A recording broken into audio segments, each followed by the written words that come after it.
नमस्कार मेरे प्यारे बच्चों, कैसे उम्मीद करते हैं कि आप सभी बच्चे खुश होंगे। और आज की वीडियो में मैं प्रोनाउंस लेकर के आया हूं और सभी बच्चों को मैं आज सिखा करके जाऊंगा। इसलिए कई बच्चों को डर लग रहा होगा। तो आप भी अगर क्लास 12th का बोर्ड एग्जामिनेशन की तैयारी कर रहे हैं तो आपको इस वीडियो को अंत तक देखना बहुत ज़्यादा ज़रूरी है, क्योंकि आप सभी बच्चों के लिए ये बहुत ही ज़्यादा खास होने वाला है। क्योंकि प्रोनाउंस में बहुत बच्चों का शिकायत रहता है कि सर मुझे भी प्रोनाउन नहीं समझ में आता है। आज के बाद समस्या खत्म हो जाएगी आपकी। तो आप मेरे प्यारे बच्चों शुरू से लास्ट तक जरूर देखिए। सबसे पहले तो प्रोनाउन का मतलब जो होता है वो सर्वनाम होता है ना। सर्वनाम यानी जो संज्ञा के बदले में आता है उसी को सर्वनाम कहते हैं ना, हिंदी में भी बताया गया था। उसके बाद उसी प्रकार से वह शब्द जो किसी नाउन के बदले इस्तेमाल होता है, वह शब्द जो किसी नाउन के बदले इस्तेमाल होता है उसे हम लोग प्रोनाउन कहते हैं। किसके बदले इस्तेमाल होता है? नाउन के बदले। वह शब्द जो किसी नाउन के बदले इस्तेमाल होता है उसे प्रोनाउन कहा जाता है। याद हो गया ना, मेमोरी में सेव करते जाइएगा। देखिए अब एग्जाम्पल के तौर पर प्रोनाउन के एग्जाम्पल में कौन कौन आएगा? ही आएगा, सी आएगा, ईट आएगा, माई आएगा, यू आएगा, व्हाट आएगा, हु आएगा, आवर आएगा इत्यादि। ये सब जितना भी है वो नाउन के जगह पे लिखाने वाला है ना। ये सभी जो है वो प्रोनाउन है ना, प्रोनाउन है। देखिए यहाँ पे प्रोनाउन हम लोग कहाँ पे यूज करते हैं, एक उदाहरण से आपको बताया जा रहा है। कहा जा रहा है, जरा गौर से देखिएगा। Ram is a student, Ram is a student, full stop. Ram reads in class 6। देखिए यहाँ राम राम 2 बार आ रहा है, जो कि थोड़ा सा भद्दा लग रहा है ना। बार बार अगर किसी का नाम लिया जाए ना तो वो अच्छा नहीं लगता है। इसी के लिए प्रोनाउन का प्रयोग किया जाता है ताकि सेंटेंस भद्दा न लगे। तो सभी बच्चों को यहाँ ध्यान देना है कि यही राम के जगह पे अगर कुछ और लिखा हुआ होता तो थोड़ा अच्छा रहता। तो देखिए क्या लिखे हैं, राम इज ए स्टूडेंट। यही सेंटेंस को थोड़ा बढ़िया बनाने का प्रयास किया हूँ। राम इज ए स्टूडेंट और राम के जगह पे हो गया ही रीड्स इन क्लास 6।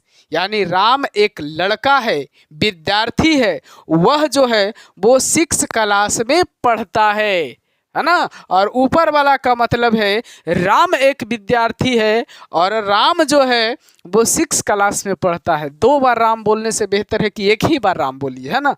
अब देखिएगा काइंड्स ऑफ द प्रोनाउन, यानी प्रोनाउन के प्रकार। प्रोनाउन कितने प्रकार के होते हैं वो जरा गौर से देखिएगा। तो प्रोनाउन जो है वो आपका 10 प्रकार के होते हैं। इस वीडियो में मैं आपको कहाँ तक बताया हूँ? 10 प्रकार तक मैं बताया हूँ और 10 प्रकार के होते हैं और 10 प्रकार को मैं एक्सप्लेन करके बताऊँगा। और प्रोनाउन जो आप कहते हैं कि बहुत ज़्यादा टफ है उसे मैं हल्का भी बनाऊँगा।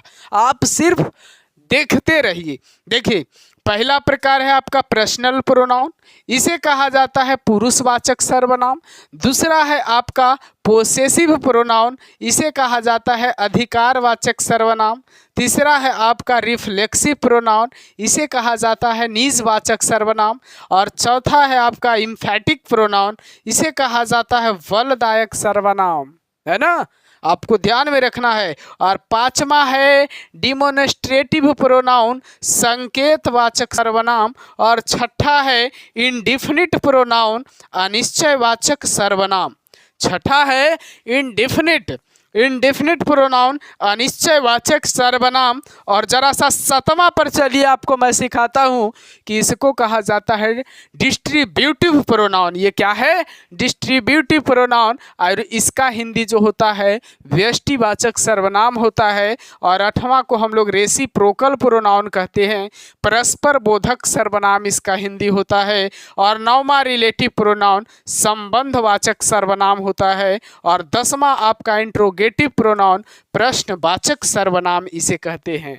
उम्मीद करता हूं कि आप सभी बच्चों को ये 10 प्रकार जो मैं बताया वो समझ में आया। और प्रोनाउन किसे कहते हैं? जो संज्ञा के बदले में आता है, जो संज्ञा के बदले में आता है उसी को सर्वनाम कहा जाता है ना। नाउन के बदले में आने वाले को प्रोनाउन कहा जाता है। प्रोनाउन किसे कहेंगे? ये सब अगर दिखाई दिया तो ये सब के सब जो है वो प्रोनाउन के अंतर्गत आता है ना। तो अब आपका जो है ये 10 प्रकार में हमें एक्सप्लेन करके बताना है। तो पहला प्रकार आपका है पर्सनल प्रोनाउन। तो पर्सनल प्रोनाउन को आप देखिए। चलिए अब जरा मज़ेदार तरीका से ये पर्सनल प्रोनाउन को हम लोग समझेंगे कि पर्सनल प्रोनाउन हम लोग कहते किसे हैं। सभी बच्चों को ध्यान देना है। देखिएगा यहाँ पे पर्सनल प्रोनाउन जो है वो किसे कहा जाता है। पर्सनल प्रोनाउन के अंतर्गत कौन कौन आते हैं?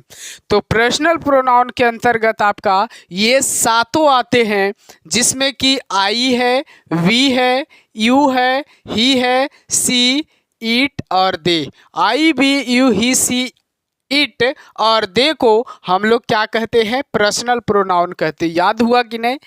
किसको किसको हम लोग पर्सनल प्रोनाउन कहेंगे?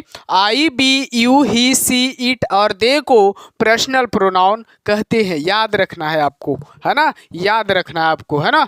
पर्सनल का अर्थ जो होता है मेरे प्यारे बच्चों वो होता है रिलेटिंग टू पर्सन। मतलब कि पर्सनल प्रोनाउन का जो अर्थ होता है रिलेटिंग टू पर्सन, मतलब पर्सन से रिलेटेड है, किसी आदमी से रिलेशन है इसका पर्सनल प्रोनाउन का, है ना। इसमें जो है वो personal pronoun relating to person से इसका संबंध है, यानी फर्स्ट पर्सन, सेकंड पर्सन और थर्ड पर्सन, ये तीनों से इसका संबंध है। देखिए आई और बी को हम लोग फर्स्ट पर्सन के प्रोनाउन कहते हैं, यू को हम लोग सेकंड पर्सन के प्रोनाउन कहते हैं, ही, सी, इट और दे को थर्ड पर्सन के प्रोनाउन कहते हैं। इसलिए इन 7 प्रोनाउंस को पर्सनल प्रोनाउन कहा जाता है। इन 7 प्रोनाउन को हम लोग क्या कहते हैं? पर्सनल प्रोनाउन कहते हैं, है ना। इन 7 प्रोनाउन को पर्सनल प्रोनाउन कहते हैं। फर्स्ट पर्सन बोलने वाला को कहा जाता है, सेकंड पर्सन सुनने वाला को कहा जाता है और थर्ड पर्सन जिसके बारे में बोला जाए उसे कहा जाता है। तो फर्स्ट पर्सन में आई और वी, आई के मतलब मैं होता है और बी के मतलब भी हम होता है, यानी कि जिसके द्वारा बोला जाता है, हमारे द्वारा बोला जाता है या मैं बोल रहा हूँ या हम लोगों के द्वारा बोला जाता है, ये सब जो है वो फर्स्ट पर्सन के प्रोनाउन है। यू मतलब तुम सुन रहे हो ना, तुम सुन रहे हो ना। अगर किसी के बारे में हम बोल रहे हैं तो सुन कौन रहा? तुम ना। तो तुम जो है वो सेकंड पर्सन हो जाएगा, क्योंकि सुनने वाला जो होता है वो सेकंड पर्सन होता है। ही, सी, इट और दे जिसके बारे में बोला जाता है, ही के मतलब वह, है ना, सी के मतलब भी वह होता है, लेकिन स्त्रीलिंग के लिए, है ना, लड़की के लिए हम लोग सी का प्रयोग करते हैं और लड़का के लिए हम लोग ही का प्रयोग करते हैं। और जब नर और मादा किसी के बारे में ना पता लगे तो हम लोग इट का प्रयोग करते हैं। समझ आया? तो ये जो है वो आपका थर्ड पर्सन के प्रोनाउन हो गए। और जरा गौर से देखिएगा नोट को भी कि नाउन के बदले प्रोनाउन का उपयोग होता है। नाउन के बदले किसका उपयोग होता है? प्रोनाउन का उपयोग होता है। इसलिए कभी भी नाउन से ठीक पहले प्रोनाउन का इस्तेमाल नहीं हो सकता है। एक जरा सा बात याद रखिएगा कि हम यहाँ कह रहे हैं नाउन के पहले प्रोनाउन का उपयोग होता है। नाउन के बदले में प्रोनाउन का उपयोग होता है। नाउन के पहले कभी प्रोनाउन का उपयोग नहीं होता है। उदाहरण के लिए हम लिखे हैं दिस इज माई पेन, तो आप लोग को लग रहा होगा कि सर ऊपर तो परिभाषा के उदाहरण में आप माई दिए थे जब आप प्रोनाउन का परिभाषा लिखाए थे कि नाउन के बदले अगर किसी नाउन के जगह पे नाउन के बदले अगर कोई लिखाता है तो वो प्रोनाउन होता है। और उसी के परिभाषा के नीचे एग्जाम्पल में आपने लिखा था कि माई भी प्रोनाउन के अंतर्गत आता है, लेकिन यहाँ पे नहीं होगा ये प्रोनाउन। अब कहिए काहे नहीं होगा प्रोनाउन? अभी तो आप लिखे थे ये माई जो है वो प्रोनाउन होता है। देखिए इसलिए नहीं होता है ये प्रोनाउन, यहाँ पे नहीं होगा। सिर्फ ऑलरेडी माई प्रोनाउन है लेकिन यहाँ पे प्रोनाउन नहीं होगा। इसलिए नहीं होगा क्योंकि ये जो माई आ रहा है वो पेन के पहले आ रहा है, और पेन जो है वो आपका नाउन है, और नाउन के पहले कभी भी प्रोनाउन का प्रयोग नहीं होता है। इस बात का आप ध्यान जरूर रखिएगा, ये नोट है। यही सब तरीका का क्वेश्चन दिया जाता है एग्जाम में, और इसी में बच्चे फंसते भी हैं। देखते हैं कि माई लिखा हुआ है, अरे भाई माई तो सर लिखाए थे, किस में लिखाए थे? तो प्रोनाउन जब लिखा रहे तो उसके नीचे लिखाए थे कि ये प्रोनाउन होता है माई। लेकिन बच्चे गलती हो जाएगी अगर आपने ऐसा गलती कर दिया, तो सोच समझ करके बनाना है कि कभी भी नाउन के पहले प्रोनाउन नहीं होता। आप गांठ बांध लीजिएगा कि कभी भी नाउन के पहले प्रोनाउन नहीं होता है। ध्यान रहेगा या नहीं? तो कभी भी आप सभी बच्चों में से कोई बच्चों गलती नहीं करेंगे। तो आज के लिए मैं इतना ही रखता हूँ, छोटी छोटी क्लास में मैं आपको ख़त्म करूँगा, क्योंकि आप पर ज़्यादा वर्कडन नहीं दूंगा। और आपको मैं यही कहूँगा कि जब जब मैं क्लास लेता हूँ तब तब आप बच्चे कॉपी में नोट करते जाइए पूरे क्लास को, ताकि आपको आगे पढ़ने में सुविधा हो, है ना। ऐसा ना हो कि जब कभी भी आपको थोड़ा सा भी पढ़ने का ज़रूरत पड़े तो आपको हमारा वीडियो पर आना पड़े, और वीडियो ढूंढने में आपको बहुत ज़्यादा समय लगे। तो इसे मद्देनजर रखते हुए अपना कॉपी में आप लिखिए, और कॉपी में लिखने के बाद आप जो है आसानी तरीक़ा से आप पढ़ सकते हैं। जब मन चाहे आप कॉपी खोलिए और उसके बाद पढ़िए। जब एक बार आपको बढ़िया से समझ में आ जाएगा तो आप कभी भी कॉपी पलट करके देखिएगा तो आपको पूरी तरीक़ा से समझ में आएगा, ये मैं गारंटी लेता हूँ। लेकिन हाँ, पहली बार में आपको बढ़िया से पढ़ना होगा। तो मैं तो आपसे यही विनती करूँगा कि आप ज़रूर कॉपी में लिखें और पढ़ें भी, तब जाकर के आपकी समझदारी डेवलप होगा। और जब समझदारी डेवलप होगा तो आप बड़े बड़े मुकाम को भी हासिल करोगे, है ना।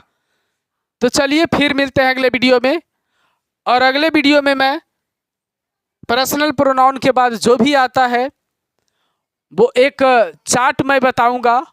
उस चार्ट में प्रोनाउन का सबसे इम्पोर्टेंट चीज़ छुपा हुआ है। अगर वो चार्ट आपको समझ में आ जाता है कल की वीडियो में, तो मैं गारंटी लेता हूं कि आपको जीवन में कभी भी प्रोनाउन में समस्या नहीं होगी, है ना। तो ज़रूर कल आप वेट करिए उस चार्ट का, और मैं भी आपका इंतज़ार करूंगा कि आप बच्चे ज़रूर देखिएगा। तो कल मैं लेकर के उस चार्ट को आता हूं। आप लोग का भी बेसब्री से इंतज़ार रहे उस चार्ट का, और मेरा भी उस चार्ट के लिए मेहनत जारी रहे, है ना। तो बाय बाय।